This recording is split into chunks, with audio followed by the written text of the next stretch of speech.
Before, the rain. The sky had not wept in generations, and then it roared. By the time the door shut, the world was already drowning in its own violence. Those who mocked now trembled, and the man they ridiculed had become the keeper of life. Thank you, Lord, for your favor and mercy on me and my family. But this story didn't begin with a boat. It began with a voice and a choice. I am deeply saddened by humanity's actions. I will cleanse the earth with a great flood, sparing only the righteous and pure. A voice no one else heard, and a man who dared to obey it. This is not just a story of survival, it's a story of surrender. Before the rain came, before the flood, there was a world too busy to listen, and a man who walked with God, while the clock of mercy ticked on.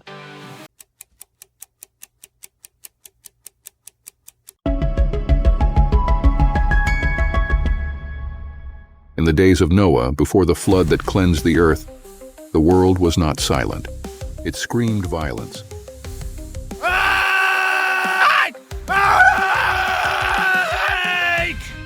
The earth, once called good, was now soaked in blood and cruelty.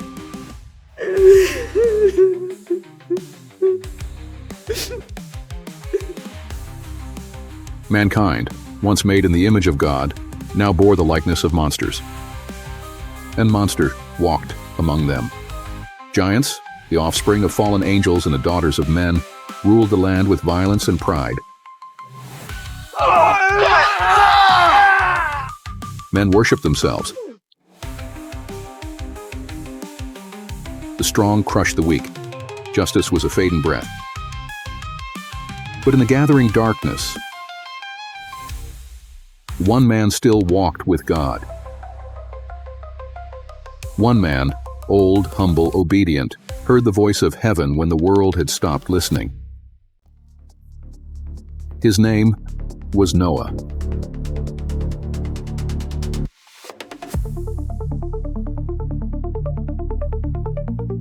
The voice and the vessel.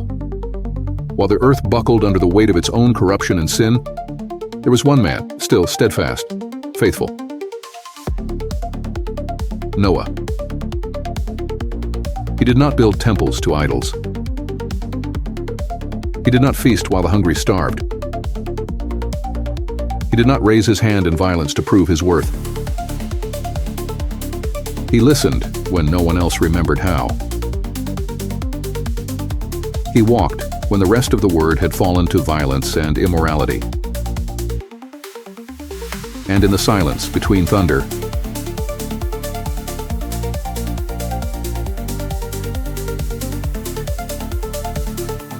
God spoke.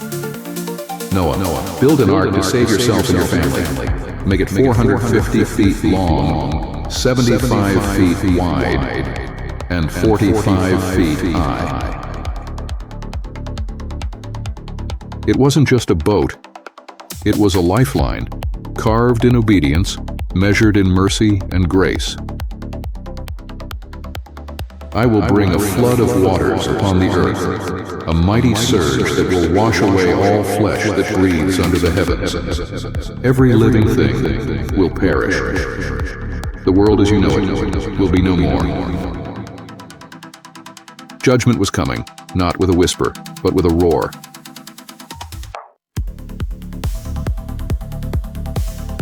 And yet, even here, God whispered hope. But you, Noah, with you I will make a covenant. You and your wife, your sons, and your sons' wives. Together you will come into the ark. When the world earned destruction, grace still made room for salvation. And from every living creature, 2 of each kind, male and female, shall enter with you.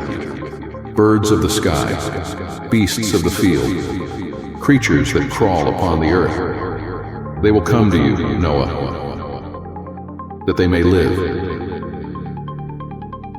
Not one came by chance, not one was forgotten.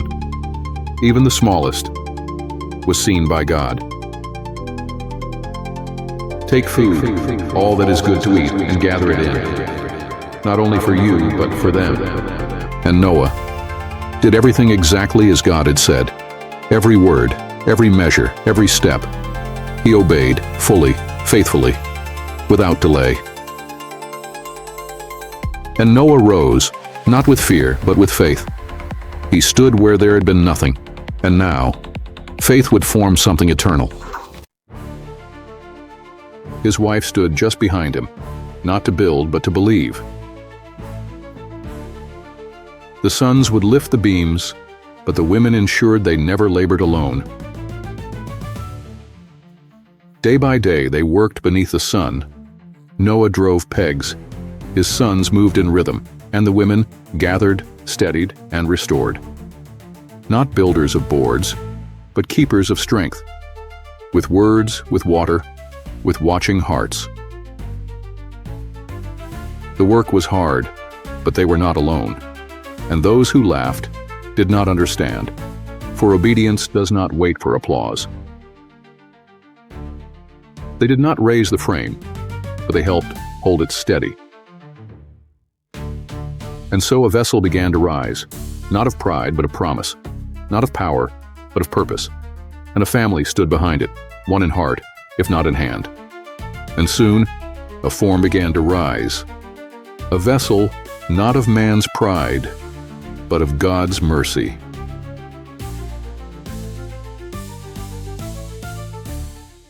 The gathering before the storm.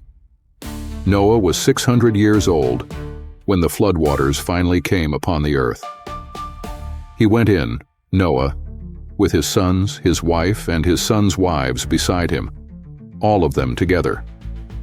From every corner of the earth they came, the clean and the unclean, the birds of the sky, and the creatures that crawl, male and female. 2 by 2 they entered the ark. Every breath of creation answered his call. This was no migration. This was mercy on the move. And over them, the heavens began to gather their voice. And when the last creature passed through the threshold, the Lord himself shut the door. Mercy, sealed. The storm begins. And then 7 days passed, and judgment began. On the 17th day of the second month, in the 600th year of Noah's life, the fountains of the great deep split open, and the windows of heaven were thrown wide, and the heavens broke open. Thunder shakes the sky. The rain, once a drizzle, now lashes the earth with relentless force. Torrents pour from above, surging across the dry land. Cracks split the earth. Rivers roar with unnatural fury. The ground that had once been firm vanishes beneath rising waves. The ark, sealed and silent, is lifted gently, then fiercely, by the surging flood. Mountains vanish under waves. All is swept in chaos, except the vessel God had prepared. Those who mocked now trembled. Those who laughed now wailed. They ran, they climbed, they pounded upon the sealed door, but mercy had been sealed. They called out to their idols, but no God answered them, for indeed they cannot save.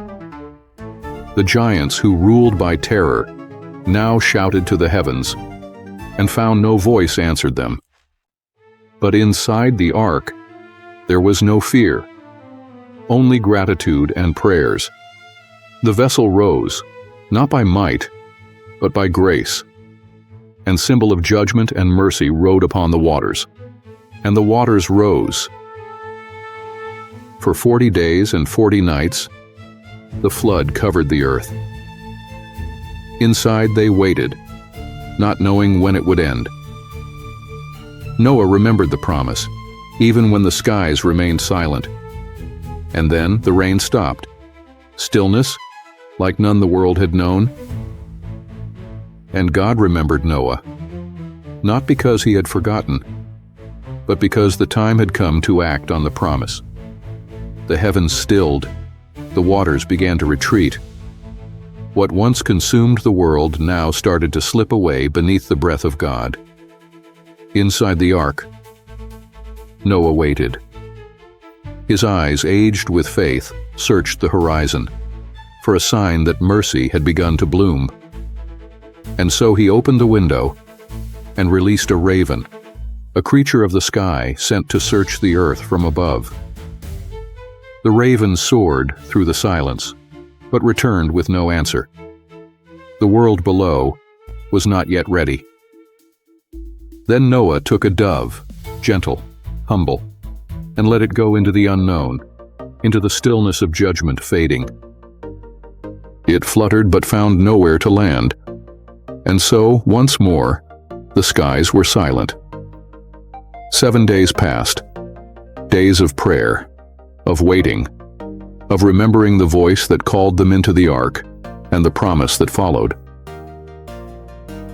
And again, the dove was sent, and this time, it came back carrying life in its beak, a single olive leaf, a sign that the waters were receding, that judgment was lifting, that the Creator was still with them. Hope had returned, and the waters receded. The world that had been buried beneath the flood now breathed again. The ark came to rest, not adrift in judgment, but anchored in mercy. High on Ararat, above the ruin, the vessel stood still, and within it a family waited, watching the light return. And then, after the long silence, after the waiting and wondering, God spoke again. He said, "Come out of the ark, you and your family and every living thing with you." Noah rose, and with him, a family changed forever. Eyes that had seen the flood now looked toward hope. And the door sealed by the hand of God, opened, not with thunder, not with trembling, but with light.